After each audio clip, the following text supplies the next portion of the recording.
Di bawah naungan malam, Ka'bah menjulang dalam keagungan yang sunyi.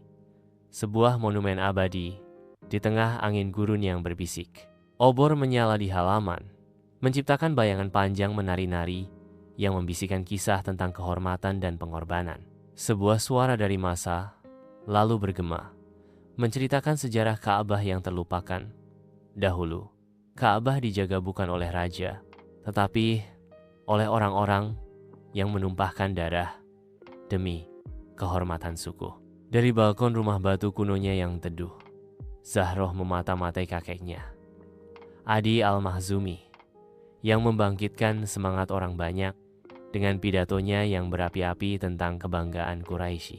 Di bawah, udara malam bergetar dengan sorak-sorai, menggelegar dari suku dan ritme primal dari genderang suku yang bergemuruh saat Adi Al-Mahzumi yang memproklamirkan diri sebagai singa Ka'bah memicu semangat mereka.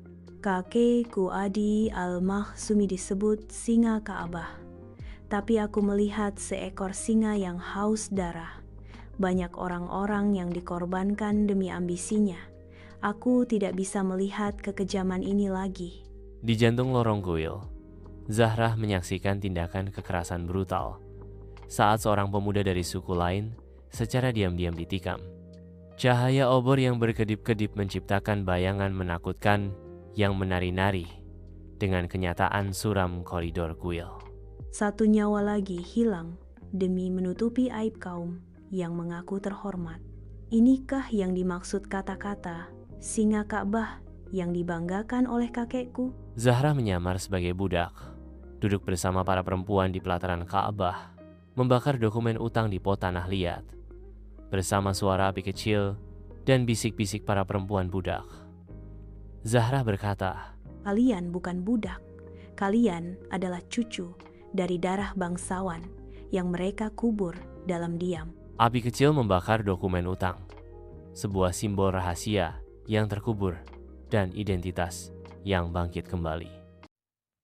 Di aula agung rumah batu, Zahrah menghadapi Adi, kakeknya, dalam momen yang dipenuhi amarah yang membara. Kau akan jadi pengantin perjanjian, bukan pembawa air. Kau mencatat kejahatanku di lembaran kulit, menyamar jadi budak untuk menyusup ke rumah budak, Quraisy, dan membakar dokumen utang yang mengikatnya. Aku tak akan menjadi alat bagi darah yang sudah kering. Aku bahkan melihat pembunuhan pemuda dari suku lain yang hendak menuntut keadilan atas saudara perempuannya yang dijual dan kakek terlibat. Di tengah malam yang sunyi di padang pasir, Zahrah menunggang unta kecil, melintasi kegelapan dengan tegar. Lembaran kulit berisi silsilah yang dicuri berkibar tertiup angin, menjadi saksi bisu perjalanan berbahaya Zahrah. Musik lirih mengalun di tengah sunyinya malam, berpadu dengan desiran angin dan langkah kaki unta, menciptakan simfoni kesendirian.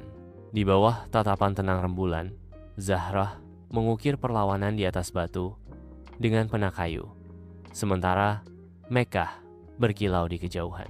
Jika Ka'bah dilindungi batu, maka kota ini dijaga oleh hati yang berani. Tindakan Zahrah yang menulis menjadi simbol perlawanan.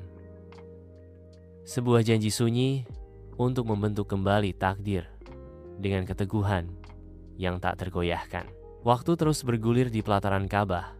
Sorot mata tertuju pada wajah-wajah orang-orang yang merdeka, simbol harapan di tengah gurun pasir. Di antara riuhnya pelataran, seorang pemuda remaja dari Bani Hashim Muhammad berlari dengan semangat, membawa serta janji kebenaran yang akan datang. Dan kebenaran akan kembali. Bahkan jika menunggu satu generasi,